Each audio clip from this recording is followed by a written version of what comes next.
We would like to acknowledge the indigenous people who have stewarded this land since time immemorial and who still inhabit the area today. Their presence is imbued in these mountains, valleys, waterways, and shorelines.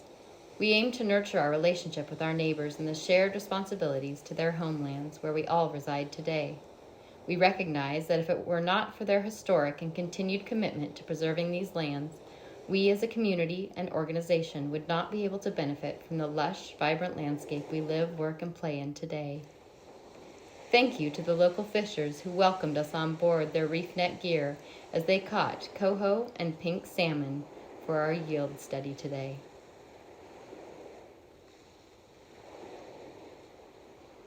Why we do a yield study.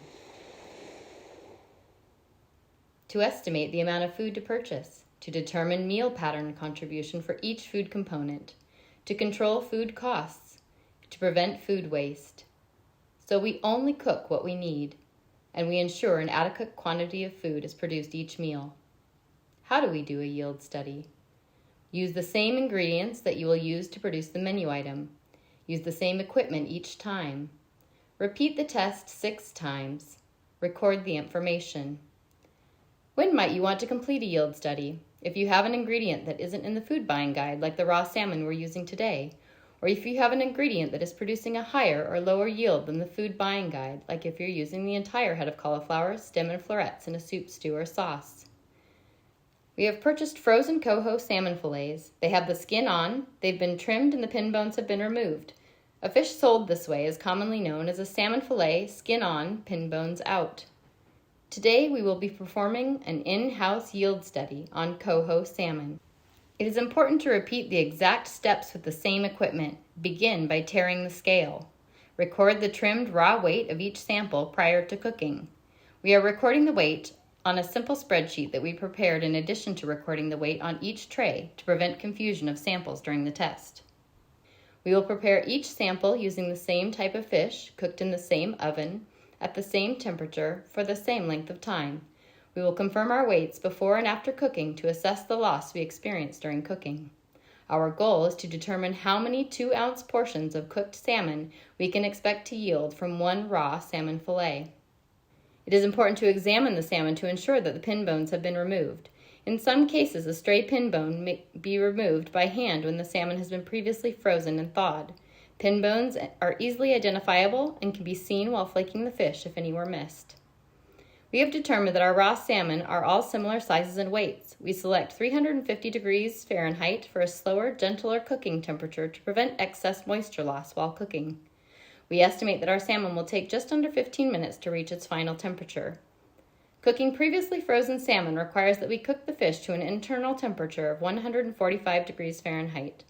We will use this time and temperature for each fish that we cook, ensuring that the salmon reaches the appropriate temperature each time with a probe thermometer.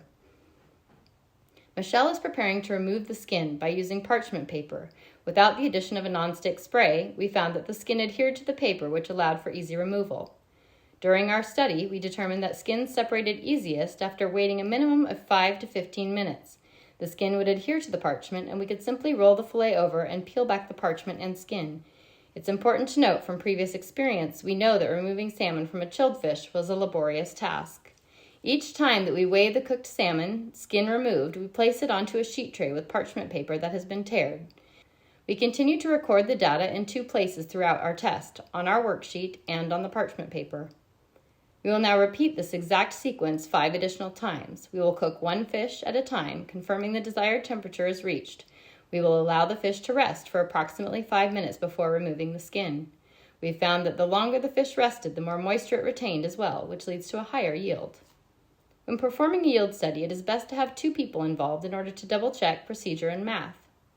Remember to fully document your process and results and have this information on hand for administrative review. You'll need to have the data for each sample, including the as-purchased and edible portion measurements, the yield calculations, the servings per unit, and the average of all sample measurements and yields. If you have any questions, reach out to your OSPI program specialist.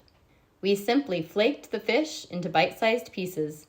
Salmon is an incredibly versatile protein. Flaked salmon can be used in chowder recipes, tacos, and fish cakes.